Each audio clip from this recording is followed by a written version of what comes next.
আপনাকে আমি আমার রাকি ভাইয়েরা রুকিয়া করার প্রয়োজন হবে না, আপনি নিজেই সুস্থ হয়ে যাবেন ইনশাআল্লাহ। আপনি যে জিনিসকে ভয় পান ওই জিনিসকে ফেস করতে শিখেন।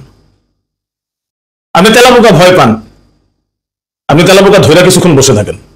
আমরা জিনদেরকে ভয় পাচ্ছি, যার কারণেই এই জিনেরা আমাদেরকে আরো বেশি ভয় দেখাচ্ছে। পুরো মানব সভ্যতার নাকে দম করে রাখছে। কেন? কারণ আমরা তাদেরকে ভয় পাইতে শুরু করছি। নববী হেলথ কেয়ার পরিবারের প্রিয় ভাই ও বন্ধুগণ, আজকে আমরা যে বিষয়টা নিয়ে আলোচনা করব, বিষয়টা খুবই গুরুত্বপূর্ণ। আপনাদের কাছে ফানি মনে হইতে পারে, বাট অ্যাকচুয়ালি এটা ফানি না, বরং খুবই সিরিয়াস। আজকের আলোচনার ট্যাগলাইন হচ্ছে ইহুদি এবং শয়তান। প্রথমে একটা বিষয় চিন্তা করেন, আমাদের দৈনন্দিন জীবনে জিন আমাদেরকে যে ক্ষতিগুলো করছে, এই ক্ষতিগুলোতে পতিত হওয়ার পিছনে সবচেয়ে বড় কারণ হচ্ছে আমাদের ভয়। আমরা জিনকে ভয় পাই।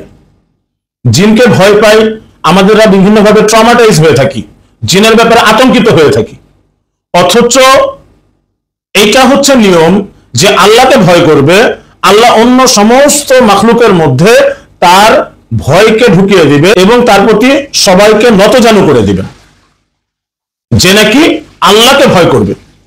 আর যে আল্লাহ ছাড়া অন্য কোনো মাখলুককে ভয় করবে, আল্লাহ তাআলা ওই মাখলুক দিয়ে তাকে ভয় দেখাবেন। আজকে আমরা জিনদেরকে ভয় পাচ্ছি, যার কারণেই এই জিনেরা আমাদেরকে আরো বেশি ভয় দেখাচ্ছে। একদম ছোট বাচ্চা থেকে নিয়ে জুজুর ভয় দেখায়, এই আসবে, সেটা আসবে, এটা করবে, অন্ধকারে যাও না, গেলে তোমাকে কামড় দিবে, কে জানিয়ে আসে। এই যে বিভিন্ন ভয়ের গল্প শুনিয়ে শুনিয়ে আমরা ছোটকাল থেকে আমাদের বাচ্চাদেরকে মনের মধ্যে ভয় ঢুকাই দিছি। আর এই যে জিন্নাত একটা ক্যারেক্টার, এই ক্যারেক্টারটাকে বিল্ড আপ করতে করতে এমন একটা অবস্থা করছি, মানুষ এমন একটা অবস্থা তার মাইন্ডসেটের মধ্যে তৈরি হয়ে গেছে যে জিনের শক্তি না জানে আল্লাহর শক্তির সমান।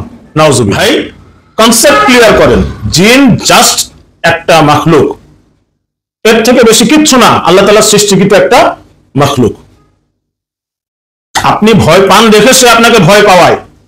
ইবনে তাইমিয়া রাহিমাহুল্লাহ বলেন যে জিনকে ভয় পায়, জিন তাদের উপরে গালেব হয়ে যায়, আর যারা জিনকে ভয় পায় না, জিন তাদেরও ক্ষতি করতে পারে না। আমরা আমাদের দর্শের মধ্যে বহুবার আলোচনা করেছি যে মানুষের শরীরে জিন প্রবেশ করার যে রাস্তাগুলা, এর মধ্যে অন্যতম রাস্তা হচ্ছে ভয়। আপনি সকালবেলা মাসনুনাত আদায় করবেন, আয়াতুল কুরসি পড়বেন, আর অন্যান্য রুকিয়া করবেন, কিন্তু মনের মধ্যে থাকবে ভয়। মনে হয় আজকেও সমস্যা হবে, মনে হয় আজকেও আমার কি জানি করে ফেলবে। এই যে মনে হয়, এটা যতক্ষণ আপনার ভিতর থেকে দূর না হচ্ছে, আপনি যত আমল করেন না কেন, যত রুকিয়া করেন না কেন, সমস্যা আপনার দূর হবে না। এই জন্য আপনার মনকে, আপনার ব্রেনকে শার্প করতে হবে। একটু ইতিহাস দেখেন।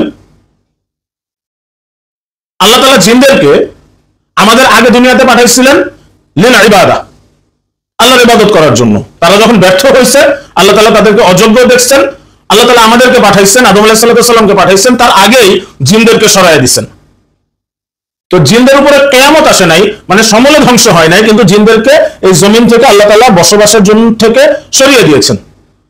জমিনকে আল্লাহ তাআলা দিয়েছেন কাকে ব্যবহার করতে? মানুষকে। অন্যদিকে যদি আপনি দেখেন, ইহুদিরা যারা বহু আম্বিয়া আলাইহিস সালামকে কতল করছে, বহু আউলিয়া কেরামকে কতল করছে, যারা পাপ করতে করতে এমন পর্যায়ে গিয়েছে যে তাদের নামের আগে পাপিষ্ঠ লেগে গেছে এবং তাদেরকে বিতাড়িত করে দেওয়া হয়েছে, তাদের উপরে এই অভিসম্পাত রয়েছে যে দুনিয়ার কোন জায়গায় তারা স্থায়ী বসতি করতে পারবে না। এখানে একটা জিনিস আমি কোটেশন দিচ্ছি, ইহুদি আর জায়নিস্ট, জিউস আর জায়নিস্ট, এইটার মধ্যে পার্থক্য আছে। এই জিনিসটা আমাদেরকে ভিন্ন একটা ভিডিওতে আমরা লম্বা আলোচনা করবো ইনশাআল্লাহ। আজকের টপিকে ওইটা আলোচনা আমরা করছি না, কিন্তু এই জিনিসটা মাথায় রাখেন যে ইহুদিদেরকে বিতাড়িত করা হয়েছে, তারা কোনো ভূমিতে স্থায়ীভাবে বসবাস করতে পারবে না। পাশাপাশি শয়তান যেরকম মানুষের প্রকাশ্য শত্রু, ইহুদিরাও মানুষের, মানবতার প্রকাশ্য শত্রু। আজকের দুনিয়াতে ইহুদিরা তাদের স্থায়ী বসতভিটা না থাকার পরেও শুধুমাত্র মুসলিম না, বরং পুরো মানব সভ্যতার নাকে দম করে রাখছে। কেন? কারণ আমরা তাদেরকে ভয় পাইতে শুরু করছি। তো এই যে ভয়টা, এটা আমাদের মধ্যে কেন শুরু হয়েছে জানেন? আমাদের পূর্বপুরুষদের ঈমান ছিল, যার কারণে ইহুদিরা অবস্থান তৈরি করতে পারে নাই। আমাদের পূর্বপুরুষরা ইহুদিদেরকে বিতাড়িত করছে, কিন্তু আমরা তাদেরকে ভয় পেয়ে মাথায় বসায় রাখছি। এর কারণ হচ্ছে আমাদের পূর্বপুরুষদের ঈমান মজবুত ছিল, তাদের বিশ্বাস মজবুত ছিল, তাদের আমলে সালেহ ছিল। আর আমরা গুনাহের মধ্যে এত বেশি লিপ্ত হয়ে গেছি, সগীরা গুনাহ, কবিরা গুনাহ, কত ধরনের গুনাহ। ঈমান তো নামে আছে, আসলে কতটুকু আছে আল্লাহ ভালো জানেন। যার কারণে আমার জজবা ঠিকই আছে, জজবা দেখাইতে পারি, কিন্তু জজবার নিচে হচ্ছে ফোকলা, ভিত্তি নাই। তো এই ইহুদিজম, এদেরকে ভয় পাওয়ার কারণে তারা আমাদের মাথায় বসছে। এখন আসেন একটা জিনিস চিন্তা করেন, আজকে আমরা বাংলাদেশের মধ্যে মার্চ ফর গাজা করতেছি, আরো বিভিন্ন কিছু করতেছি, আমাদের মনে কি চাই?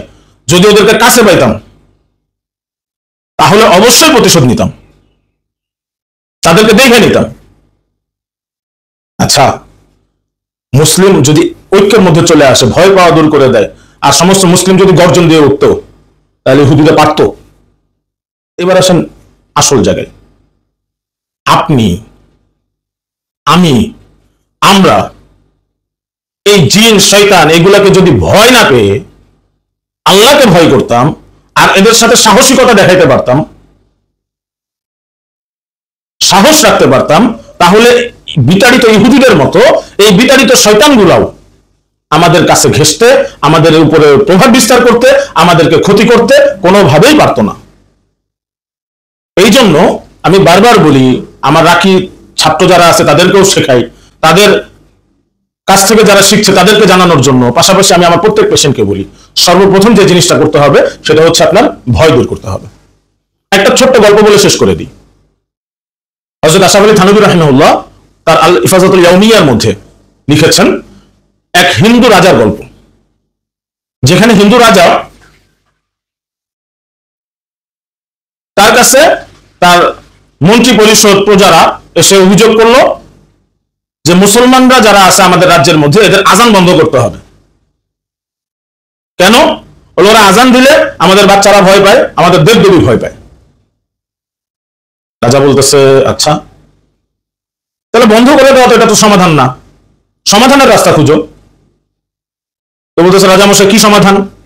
তো রাজা বলতেছে, তোমরা এর আগে একবার আমার কাছে অভিযোগ করছিলা যে আমাদের কিছু ঘোড়া আছে, এরা কামানের আওয়াজ শুনলে ভয় পালাইতে থাকে, ওদের চিকিৎসা কিভাবে করছিলা? তো বলতেছে যে ওদেরকে আপনি তো বলছিলেন যে ওদেরকে আস্তাবলের পাশে কামান রেখা টানা কয়েকদিন কামান দাগাইতে, ওদেরকে বাইরে রেখা। তো পরে আপনি বলছিলেন ওই অনুযায়ী করা হয়েছে, যখন বারবার কামানের আওয়াজ আসছে, আর কামানের আওয়াজে যখন ওরা এইটা হয়েছে যে হচ্ছে না, এটা থেকে তো আমার ক্ষতি নাই, তো তখন ওদের মনের ভয়ও কেটে গেছে। তো রাজা বলতেছে, তোমরা এই বন্ধ করাকরি না করে বরং মুসলমানদের কাছে রিকোয়েস্ট করো যে ওরা 5 ওয়াক্তের জায়গায় 10 ওয়াক্ত আজান দেওয়া যায় কিনা। আজান শুনে যেহেতু ভয় পায়, আজান আরো বাড়ায় দাও, তাহলে দেখবে ভয় কেটে গেছে। মোরাল অফ দ্য স্টোরি হচ্ছে, আপনি যে জিনিসকে ভয় পান ওই জিনিসকে ফেস করতে শিখেন। আপনি তেলাপোকা ভয় পান, আপনি তেলাপোকা ধরে কিছুক্ষণ বসে থাকেন। টিকটিকি ভয় পান, আপনি টিকটিকি যেই জায়গাতে আছে ওটার কাছে যায় বসেন। অন্ধকারে ভয় পান, আপনি অন্ধকারের মধ্যে জোরপূর্বক কিছুদিন থাকেন, নির্দিষ্ট করে একটা সময় থাকেন। যেই জিনিসটা আপনি ভয় পান ওই জিনিসকে ফেস করেন, ওইটার উপরে প্র্যাকটিস করেন, ভয়কে দূর করেন। আপনাকে আমি আমার রাকি ভাইয়েরা রুকিয়া করার প্রয়োজন হবে না, আপনি নিজেই সুস্থ হয়ে যাবেন ইনশাআল্লাহ। বাংলাদেশের প্রেক্ষাপটে আমি বলি 90% রোগী সুস্থ হয়ে যাবে যদি সে তার ভয়কে কাবু করতে শিখে। আল্লাহ তাআলা আমাদেরকে বুঝদান করেন। আল্লাহ তাআলা শয়তানের থেকে এবং পাপিষ্ঠ ইহুদি এবং কুফফার যারা আমাদের মানবতার উপরে, আমাদের মুসলমানদের উপরে জুলুম করতেছে, এর থেকে আল্লাহ তাআলা আমাদের সবাইকে হেফাজত করেন এবং তাদেরকে যাদের নসিবে হেদায়েত আছে হেদায়েত দিয়ে দেন, যাদের নসিবে হেদায়েত নেই আল্লাহ তাআলা তাদেরকে নেস্তানাবুদ করে দেন এবং আল্লাহ তাআলা আমাদের হাতকে মজলুমের পক্ষে রাখেন। আসসালামু আলাইকুম ওয়া রাহমাতুল্লাহ।